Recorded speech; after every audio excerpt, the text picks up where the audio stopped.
puji dan syukur marilah kita panjatkan kehadiran Allah Subhanahu wa Ta'ala yang telah memberikan begitu banyak kenikmatan kepada kita sekalian.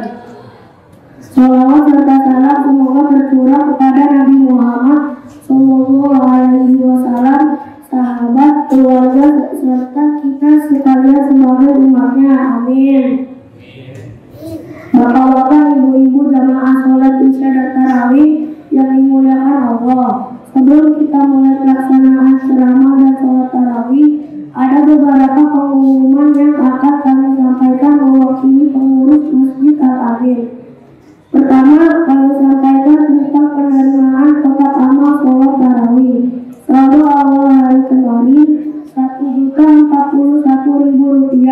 Penerimaan dari kotak amal sholat tarawih hari kemarin, hari Kamis, tanggal 13 Maret 2025 Masehi atau 14 Ramadan 1446 Hijriah, yaitu sebesar Rp695.000. Pengeluaran sebesar Rp575.000. Saldo per malam ini Rp1.190.000.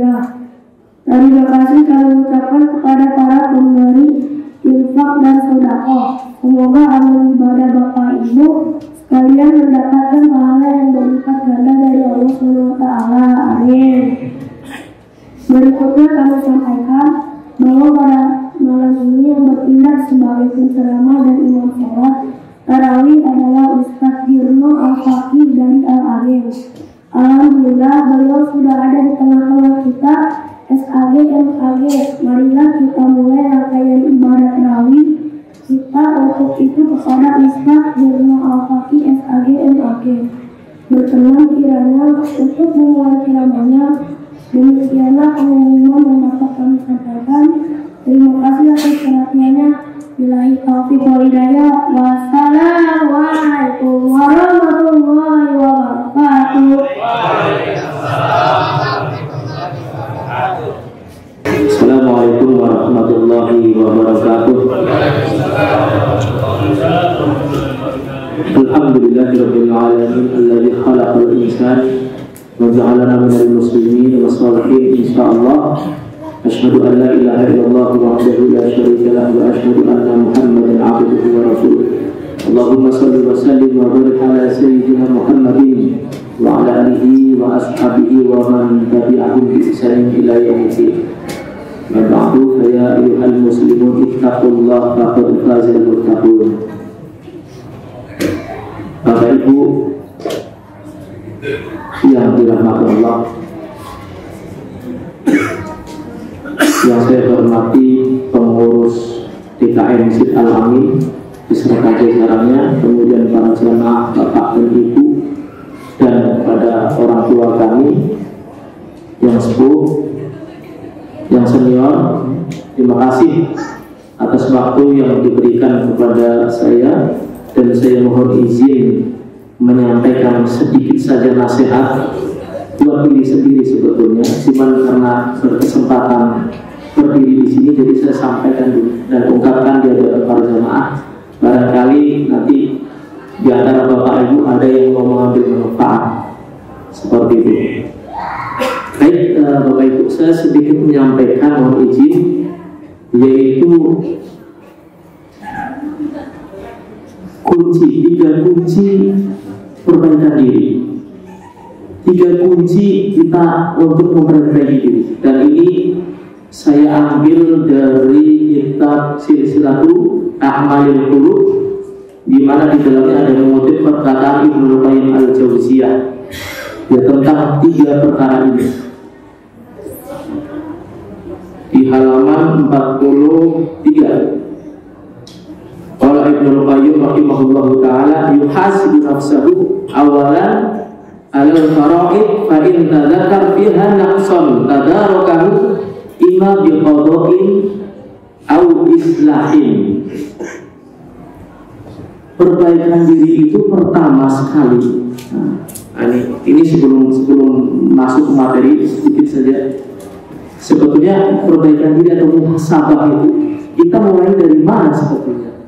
Apakah mulai dari sedekah atau misalnya mulai dari sholat, puasa? Kan masing-masing kita ini punya masalah ya, punya suatu badai kehidupan di mana kita ingin sekali kehidupan ini itu lepas dari segala macam badai yang menimpa. Kita ingin solusi. Nah, untuk mencapai solusi itu, baik solusi itu persoalan ekonomi, materi, keluarga, atau apalah itu namanya, dari mana kita mulai melakukan perbaikan diri. Nah, kata Ibnu Qayyim al-Jauziyah, yang pertama kalau kita mau melakukan perbaikan diri, itu lakukanlah dari yang wajib-wajib. Jika di antara yang wajib itu ada kekurangan, maka segera perbaiki. Dengan cara apa? Dua. Yang pertama dengan cara membayar, mengganti. Kemudian yang kedua islah, dengan cara memperbaiki. Nah, inilah kewajibannya. Contohnya apa? Contohnya ini. Segala macam yang diperintahkan Allah Subhanahu wa Ta'ala, contohnya adalah sholat misalnya. Kita ada yang melaksanakan sholat itu sehari 2 kali, maghrib dan isya, maka penuhilah yang 5 itu. Ada yang sudah melaksanakan sholat 5 waktu itu, tapi waktunya tidak tepat, masih ada kekurangan, yaitu dilaksanakan di ujung-ujung waktu. Ada yang sholat sudah tepat di awal waktu, tapi tempatnya kurang tepat. Bagi yang laki-laki misalnya, tidak ada uzur, tidak ada apa, sholatnya di rumah, maka segera perbaiki ke masjid. Ini salah satu bentuk islah kita. Kemudian contoh lain, misalnya beristinja. Jadi beristinja membersihkan diri kita dari najis. Kalau kita terkena najis itu kan tidak berdosa. Yang berdosa apa? Kalau tidak membersihkannya, itu yang berdosa, karena nanti efeknya akan kemana-mana. Nah, untuk beristinja itu juga harus dilakukan dengan cara yang benar. Kita lihat di luar sana, itu orang banyak sekali kalau buang air itu dengan cara berdiri yang laki-laki. Bahkan kadang di tempat-tempat ibadah itu menyediakan tempat-tempat buang air dengan cara berdiri. Dan ini sangat riskan sekali dengan persoalan najis. Yang seperti ini harus diperbaiki, karena membersihkan diri dari najis itu wajib. Walaupun terkena najis itu tidak berdosa, tapi membersihkan yang harus. Contoh lain adalah ketaatan seorang istri kepada suami. Kadang ibu-ibu ini kalau sudah merunding ngobrol sama temennya, asik luar biasa. Padahal yang pertama kali harus asik itu harus sama pasangan, sama suaminya. Harus nyaman. Kenapa lebih nyaman sama orang lain ketimbang sama keluarganya sendiri? Nah, ini lucu. Ya. Kemudian bagi suami juga seperti itu, mendidik keluarga. Dan contohnya yang terakhir, bayar hutang. Betapa banyak orang sekarang rajin bersedekah tapi tidak memperhatikan hutang, meremehkan hutang, padahal hutang ini wajib. Maka untuk memperbaiki diri supaya kita tidak diikuti dengan segala macam kesulitan, bayarlah hutang itu dulu, baru kemudian sedekah. Jangan lupakan hutang. Orang kadang meminjam itu gampang, tapi membayar pura-pura lupa. Padahal itu wajib, bahkan dibawa mati, Pak. Baik, saya persingkat. Yang kedua apa? Setelah yang pertama tadi, memperhatikan, melaksanakan dan memperbaiki yang wajib-wajib. Sima yuhasibuha alal manahi fa idza arafa annahu irtakaba minha syai'an tadarakahu bitaubati wal istighfari wal hasanatil mahiyah. Yaitu kita mulai memperbaiki diri terhadap larangan-larangan Allah yang masih dilanggar selama ini. Maka jika kita melihat ada sesuatu yang kita langgar, maka segera perbaiki dengan cara apa? Bitaubah wal istighfar, dengan taubat, dengan memperbanyak istighfar dan melakukan amalan yang mampu menghapus dosa-dosa tadi. Jadi ada amalan soleh yang itu bisa untuk menghapus kesalahan-kesalahan yang pernah kita lakukan. Seperti itu. Dan yang terakhir, yuhasibuha nafsahu 'alal ghaflah. Fa in kana qad ghafala 'amma khuliqa dzikri wal iqbali 'ala Allah Ta'ala. Yaitu kita itu harus memperbaiki setelah pertama dari yang wajib-wajib dulu kita perhatikan, yang kedua dari larangan apa aja yang selama ini masih langgeng kita lakukan, kita langgar, yang ketiga adalah terhadap apabila kita lupa untuk apa kita diciptakan.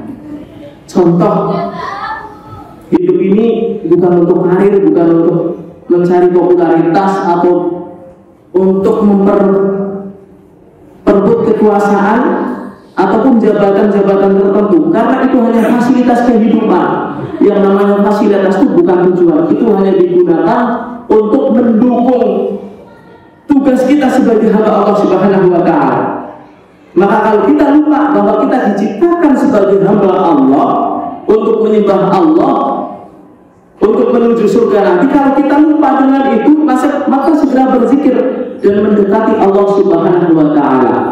Segera kita berdekat-dekat, mengingat tujuan kita hidup itu bukan untuk jabatan karir, pangkat, kekuasaan, popularitas, atau status sosial yang setinggi-tingginya, gelar yang setinggi-tingginya. Itu fasilitas semuanya yang harus dimanfaatkan untuk mendukung kehambaan kita kepada Allah.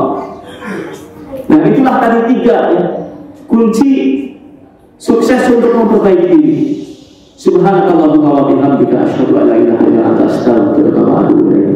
Assalamualaikum warahmatullahi wabarakatuh. Waalaikumsalam.